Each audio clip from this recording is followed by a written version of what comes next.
Olá, sejam muito bem-vindos! Já pararam para pensar naqueles números que conseguem definir qualquer lugarzinho na Terra? Do topo do Everest ao meio do nada no oceano, existe um código numérico que nos leva até lá. E hoje a gente vai decifrar que código é esse e como ele funciona.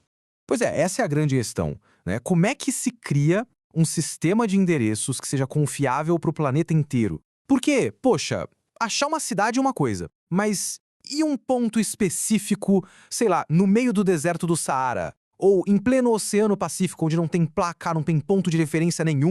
Para a gente responder essa pergunta, nosso caminho vai ser este aqui. A gente começa com a ideia geral dessa rede global, depois mergulha nos seus componentes, a latitude e a longitude, daí vamos ver que existem diferentes idiomas para essas coordenadas e, no final, aprender a decifrar cada um deles. Vamos lá? Então, a solução para esse problemão da localização global é, ao mesmo tempo, simples e genial. Uma grade imaginária. É isso mesmo, uma rede que envolve a Terra inteira. E essa rede dá para a gente um sistema de referência que funciona em qualquer lugar da superfície. E a necessidade dessa grade fica ainda mais evidente quando a gente lembra que a Terra, ela não é uma bolinha de gude perfeita. O formato dela, que os cientistas chamam de geoide, meio achatado nos polos e gordinho no equador, significa que não dá para usar uma régua simples numa superfície toda irregular. Precisamos de algo mais inteligente. E o nome oficial para essa grade global é Sistema de Coordenadas Geográficas. Basicamente, como a definição aqui mostra, ele pega o nosso mundo tridimensional e transforma num mapa que todo mundo consegue ler e usar. É um padrão universal. Certo? Vamos começar a montar essa nossa grade olhando primeiro para as linhas horizontais. São elas que vão nos dizer o quão ao norte ou ao sul um ponto está, sempre em relação a uma linha de partida principal.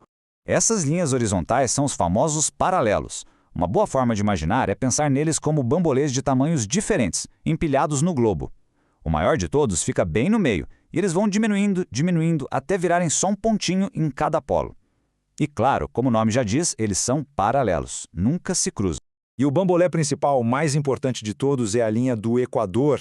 Ele é o nosso marco zero, o paralelo de 0 grau. Tudo que está para cima dele é hemisfério norte, tudo que está para baixo é hemisfério sul. É como se fosse a avenida principal do nosso sistema de endereços global. A latitude, então, é exatamente a medida que esses paralelos representam. É a distância em ângulo de qualquer ponto até a linha do Equador. Ela vai de 0 grau lá no Equador até 90 graus no Polo Norte e 90 graus no Polo Sul. Com isso, a gente já tem metade do nosso endereço. Ok, já sabemos a posição norte-sul. Agora, precisamos da outra metade do endereço, a posição leste-oeste. E, para isso, vamos adicionar as linhas verticais na nossa grade. Essas linhas verticais são os meridianos. E atenção, porque eles são bem diferentes dos paralelos. Eles não são círculos completos. São semicírculos que se encontram todos lá nos polos, que nem os gomos de uma laranja. E a diferença crucial, todos eles têm exatamente o mesmo comprimento. Só que isso criou um problema. Se todos os meridianos são iguais, qual deles seria o marco zero? Bom, a decisão veio em 1884, numa conferência internacional. Ficou decidido que seria o meridiano que passa pelo Observatório Real de Greenwich, na Inglaterra. E por quê? Simplesmente porque, na época, o Império Britânico era a maior potência marítima do mundo, e mais de 70% dos navios já usavam mapas com Greenwich como referência. Foi uma escolha bem prática, na verdade. E assim nasceu o meridiano principal, que divide o mundo em leste e oeste. E a medida que esses meridianos nos dão é a longitude. É a distância angular, em graus, para leste ou para oeste do meridiano de Greenwich. Essa medida vai de 0 a 180 graus para cada lado e pronto, agora sim nosso sistema de coordenadas está completo. E olha, tem uma regrinha aqui que é simples, mas, nossa, é crucial para não dar confusão. Na hora de anotar as coordenadas, a ordem é sempre a mesma.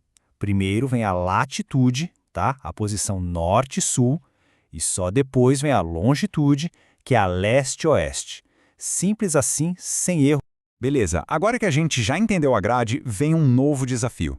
Por que será que as coordenadas para um mesmo lugar podem parecer tão diferentes umas das outras? É como se a gente estivesse falando dialetos diferentes do mesmo idioma de localização. Esses aqui são os 3 formatos mais comuns que a gente encontra por aí. Reparem como os números são diferentes. Tem o de graus decimais, que é super usado em GPS e sistemas digitais. Tem o clássico, graus, minutos e segundos. E tem o meio híbrido, que é graus e minutos decimais. Isso aqui ilustra a questão perfeitamente.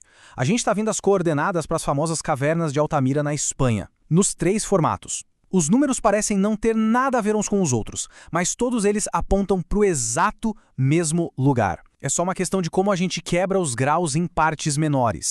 E um detalhe rápido sobre a direção. Em formatos como GMS e GMD, a gente usa letras N para norte, S para sul, L ou E para leste e O para oeste. Já no formato de graus decimais, é mais comum usar sinais de mais e menos, positivo para norte e leste e negativo para sul e oeste. Chegando na nossa reta final, vamos desmistificar essa conversão entre os formatos. Pode até parecer complicado, mas eu garanto que a matemática por trás é, na verdade, bem simples e se baseia num princípio super antigo. O segredo todo está aqui. É o sistema sexagesimal, onde tudo é baseado no número 60. Pensa só. Da mesma forma que 1 hora tem 60 minutos e 1 minuto tem 60 segundos, 1 grau também é dividido em 60 minutos de arco, e cada minuto desses em 60 segundos. Essa é a chave de tudo. Então, como é que a gente converte de graus decimais para o formato completo? É um processo de 3 passos, bem tranquilo. Primeiro, o número inteiro que está ali já é o valor em graus. Fácil. Segundo, a gente pega só a parte decimal e multiplica por 60. O número inteiro do resultado vai ser o valor dos minutos. Terceiro, pega o que sobrou do decimal e multiplica por 60 de novo. O que der são os segundos. Vamos fazer isso com o nosso exemplo de Altamira. A gente pega a latitude 43, 37, 69, 9 graus. O 43 a gente já sabe, são os graus.